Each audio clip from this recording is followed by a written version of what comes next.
Yeah. Thank all day, baby. Thank all day. I'm going to be the face of boxing. Are you now? I'm definitely face of boxing. And then Lamont Roach comes into the ring, and listen, regardless, like Lamont Roach came in there and he was confident. And I don't think a lot of people believe that he was going to be able to get it done against Tank. People thought that Tank was going to knock him out. Gervonta Davis and Lamont Roach had a tense face-off before their rematch. Davis warned Roach to leave his family at home, signaling he's fed up with the trash talk.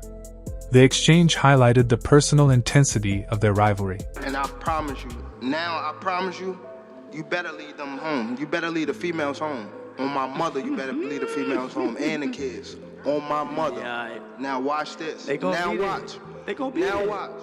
Now watch. What's different from 10 minutes ago when you said that? You know how when they told you said how like I supposed to fought Lomachenko, right? Mm-hmm. And like how he said like he was retired and things like that. I feel as though like we've been in it so long that we are getting tired of it. Like we've been beating our body up so long, but it be like situations like just now, like when he talking that spark the plug again. Yeah, that's what all it takes for you? Is that all it takes? Just a little comment? Nah, but The matchup between Gervonta Davis and Lamont Roach is no longer just another mark on their records. It has grown into a defining moment for both fighters. Davis, long regarded as an almost untouchable power puncher, encountered surprising resistance from Roach in their first meeting. That fight forced many to re-examine Davis's skill set, as Roach managed to expose weaknesses that had been hidden behind years of dominance. On the other side, Roach's composure, technical sharpness, and calculated approach not only earned him respect but also instilled the confidence that he could truly compete with one of boxing's most feared names. This pivotal moment has completely reshaped the dynamics of their rivalry and set the stage for everything to come. These two have known each other for a while. Does Lamont Roach just understand a way to beat or frustrate Tank in a way that others don't? You know what I mean? Like, has he just found it, so to speak? Like, I have a lot I want to find out after that because the first fight was so controversial. I think leaving it up to a draw is fine, whatever, even though under the letter of the law, Tank probably should have lost this fight and probably would have if they counted the knockdown when he took a knee. He blamed it on grease. Roach a real shot, even though I still would say Tank figures it out and gets it done and takes it more seriously this time. Yeah, I think that because they're so familiar with each other, like these guys fought each other when they were kids. And then Lamont Roach comes into the ring and listen, regardless, like Lamont Roach came in there and he was confident. And I don't think a lot of people believe that he was going to be able to get it done against Tank. People thought that Tank was going to knock him out. Here's the thing though, Tank is actually super skilled. Like he doesn't throw a lot. When he does, he's extremely accurate, but he does have skill. And what he does is he reels in. There's more than just a win at stake in this rematch. There's pride, redemption, and legacy. Gervonta Davis has been outspoken about his frustration with the draw in their first meeting, calling it a blemish he didn't deserve. The unresolved outcome has only fueled his determination to set the record straight. Lamont Roach, however, insists he earned that result through discipline and hard work, and now views the rematch as his chance to prove his impact on the biggest stage. With both fighters carrying unfinished business and deeply personal stakes, this clash promises to be a fierce and emotional showdown. Jim preparing.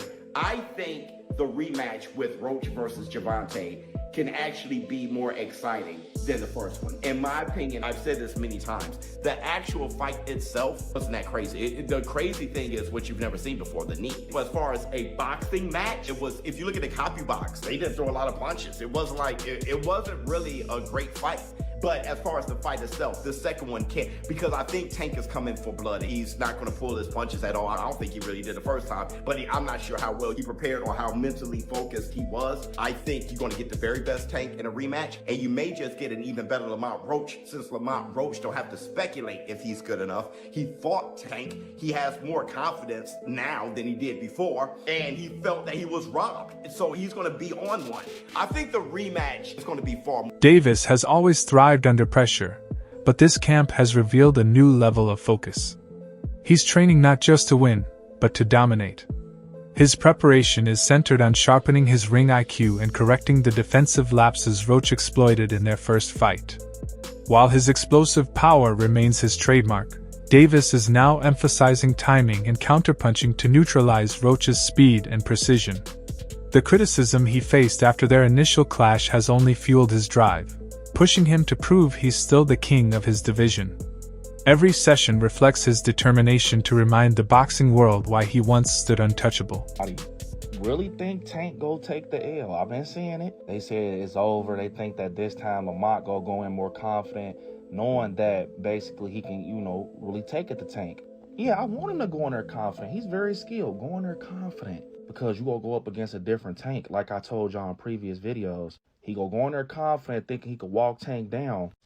Don't forget, with Tank, if he get you on that button, them lights going off, I don't care who you is. Remember how it ended up with Frank Martin? So yeah, don't go in there thinking that you going against like somebody that, like Ryan Garcia, somebody that's gonna fold. You going against Gervonta Tank Davis. And I think that confidence is what's gonna get Lamont dropped. Because one thing I will say, with Tank, that wasn't your best fight against Lamont, bro. Confident, and you was really just, your mind was in y'all story, the lore and everything with y'all history. You ain't going there like, I'm fighting a stranger. You going there like, oh, this Lamont, this from the same camp, we from the same area. But now I think that whole situation woke him up, because you gotta think, Tank not used to losing. He not used to people being against him. He not used to being the one that like gotta step back from the situation. That's why I think he being hushed right now, because when he come this time, it ain't no talking. And that's why I think it's scary, because we never see Tank in that mode where he don't say a word. I think this gonna be a different Tank. And what's crazy is Tank used to be like that in the beginning, like when he was with Floyd. Like, I'm talking about Tank with the fade, with the waves, bro. He ain't used to be on that showboat and stuff until he got, like, a little bit more. While Davis trains to reclaim his crown, Roach is preparing to seize it with sharp focus. He approaches the rematch with balance, neither overconfident nor intimidated. His strategy revolves around learning, adapting, and thinking ahead. Roach has openly recognized Davis's strengths but refuses to let them overshadow his own growth. Showing maturity beyond his years, he leans on discipline and patience, making it clear he isn't depending on past successes but on complete preparation. This mindset shapes him into a smarter, sharper, and more dangerous version of the fighter Davis last encountered. What do you have to do to create enough separation where this don't happen again? That's a good question. It's going to be based on my training camp. I have to push myself a little harder. If that didn't get me the win, and I have room. I definitely have room. I'm not gonna lie, I have room. You believe you fought the best Gervonta, or do you think he got some more gears? 100% for a fact. I think he might have some more gears, but I fought the best Gervonta that night. I don't want people to get it misconstrued or whatever the case may be. He's a hell of a fighter. Hell of an IQ, great punching power, good speed, and a really good boxing ability. A lot of people underrate that. Don't think because of what I did, y'all think y'all can just go in there and think y'all can have the same night, you know what I'm saying, or do the same thing. He still will go upside your head and crack you, and you know what I'm saying, you might end up on the floor. From the moment Roach returned to camp, his training has carried purpose and intensity. No movement is wasted, no round taken lightly. Every drill and sparring session is carefully designed to sharpen execution. Instead of chasing volume, Roach has chosen precision. His team has worked to mirror Davis's rhythm, pressure, and angles, ensuring he's ready for every scenario on fight night. With a focus on perfecting footwork, tightening timing, and reinforcing fundamentals, Roach is leaving nothing to chance. His preparation reflects a fighter aiming not just to withstand the challenge, but to dominate it. Lamont Roach in training camp, ready for one of the biggest rematches in 2025 against Gervonta Tank Davis, one of the biggest faces of boxing. What a Keyshawn Davis, an emerging voice in boxing analysis and a rising fighter himself, shared a sharp perspective on the unfolding Davis-Roach rivalry. He suggested that Gervonta Davis may be wrestling with internal uncertainties that extend beyond physical preparation. Despite his proven talent and accolades, Davis could be facing a mental plateau, a quiet fading of the fire that once made him relentless in the ring. According to Keyshawn, this isn't about skill but about passion, hunger, and focus. If true, it might show in crucial moments as a slip in sharpness, timing, or urgency. Version he shows up with, and no disrespect to Roach, but you know what I mean. No, that is disrespectful to Roach, and like y'all fight fans gotta realize that is disrespectful. You know what I'm saying? Like he in there fighting another grown man that ain't going for none of that shit. You know what I'm saying? And you don't think Roach is gonna come with another game plan or something better or this, that, and third. So when they had a rematch, are y'all still gonna say, oh, Take's still not his full self ever since he fought whatever? You know what I'm saying? Like, nah, like Roach is a hell of a fighter. He proved he was a hell of a fighter, so he need to get that credit. He's a hell of a fighter. I don't know who's gonna win that rematch. I honestly feel like.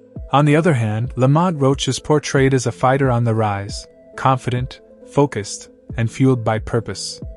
Keyshawn sees him as a man with everything to gain and nothing to lose, embracing the underdog role with fierce determination. This contrast turns the fight into more than a physical contest. It becomes a psychological battle.